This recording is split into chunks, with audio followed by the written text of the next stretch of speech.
Mesdames et Messieurs les journalistes, nous vous remercions d'avoir été présents à cette présente conférence de presse. À ce titre, une déclaration liminaire a été faite et je m'en vais vous la livrer. Donc, après près de 6 mois d'activité, la plateforme Aar Li Nu Bokk a procédé à une évaluation sans complaisance de ses activités, ses objectifs, ses modes d'intervention et ses résultats. Ces réflexions ont été menées dans le cadre d'une assemblée générale tenue le samedi 23 novembre 2019 à Dakar. Cette assemblée a réuni les organisations citoyennes et politiques, membres ainsi que des représentants venus des régions du Sénégal, Saint-Louis, Louga, Thiès, pour ne citer que celles-ci, et de la diaspora bien sûr. Elle marque, dit cette assemblée générale, le retour de Aar Li Nu Bokk au devant de la scène pour continuer à porter la lutte pour la transparence dans la gestion des ressources naturelles du Sénégal, notamment le pétrole et le gaz. En dépit des contraintes multiformes dont vous avez été témoin, qui ont pesé sur Aar Li Nu Bokk, la violence physique et psychologique exercée par l'État, le pouvoir, je veux dire, sur ses membres, nous, citoyens, fidèles donc à cet esprit de justice, la cause défendue, malgré la manipulation et les menaces de toutes sortes, la plateforme a tenu bon et a réussi à réaliser d'importants résultats depuis sa création.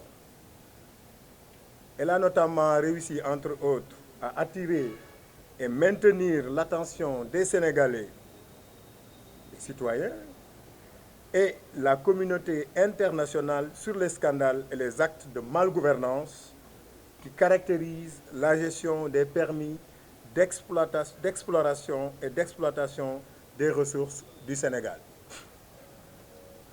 Nous avons aussi réussi à pousser le gouvernement sénégalais à ouvrir une action judiciaire, même si elle était politique, et à entendre les principaux protagonistes, reconnaissant ainsi qu'il y a bien eu des actes de nature à justifier une action de la justice, alors qu'il avait tenté de réduire le scandale, de le lier au dossier de Franck Timis à une simple transaction entre acteurs privés.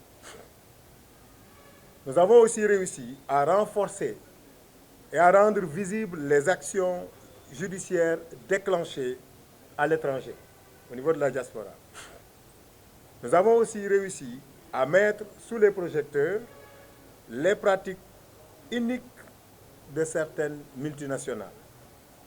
La plateforme prend ainsi acte du démarrage des auditions par le doyen des juges. Elle l'invite à agir d'une manière rapide et impartiale pour retrouver et sanctionner tous ceux qui seront rendus coupables d'actes de corruption dans la gestion du pétrole et du gaz.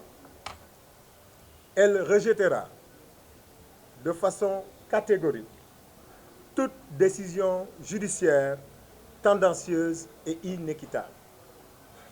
Aar Li Nu Bokk poursuivra dans son combat, aussi bien à l'intérieur du pays que dans la diaspora, à travers une nouvelle stratégie bâtie autour de 3 points: remobiliser, décentraliser et élargir. Remobiliser et réengager les membres fondateurs et ouvrir la plateforme à d'autres organisations afin d'avoir plus de ressources humaines pour intensifier ces combats. Prendre en charge, à travers les structures régionales et départementales de Aar Li Nu Bokk, les préoccupations et besoins exprimés par les populations dans les différentes localités du pays, autour d'enjeux touchant aux secteurs comme la pêche, le foncier, l'exploitation des ressources naturelles, et ainsi de suite. élargir le combat de Aar Li Nu Bokk aux questions touchant directement la vie quotidienne des Sénégalais et qui sont en lien avec la gestion des hydrocarbures, notamment la question de l'électricité. C'est pourquoi, convaincu que le gouvernement n'aurait pas eu besoin de recourir à la hausse du prix de l'électricité s'il avait géré les permis d'exploration de pétrole et de gaz de manière avantageuse pour le pays, Aar Li Nu Bokk invite les citoyennes et citoyens sénégalais à s'opposer farouchement à toute hausse du prix de l'électricité. La plateforme ainsi se réserve le droit d'organiser la lutte du peuple sénégalais pour refuser de supporter les errements, l'incurie et l'incompétence du gouvernement sénégalais. Et conformément à ces principes de fonctionnement, consistant à adopter une coordination tournante, la plateforme a procédé au renouvellement de l'équipe de coordination. Le docteur Cheikh Tidiane Dièye et M. Alioune Sané ont ainsi cédé la coordination de la plateforme à M. Guy Marius Sagna et à Mme Ndeye Fatou Diop Blondin. Ces derniers assureront cette fonction pendant 6 mois. Fait à Dakar le 26 novembre 2019. Nous vous remercions.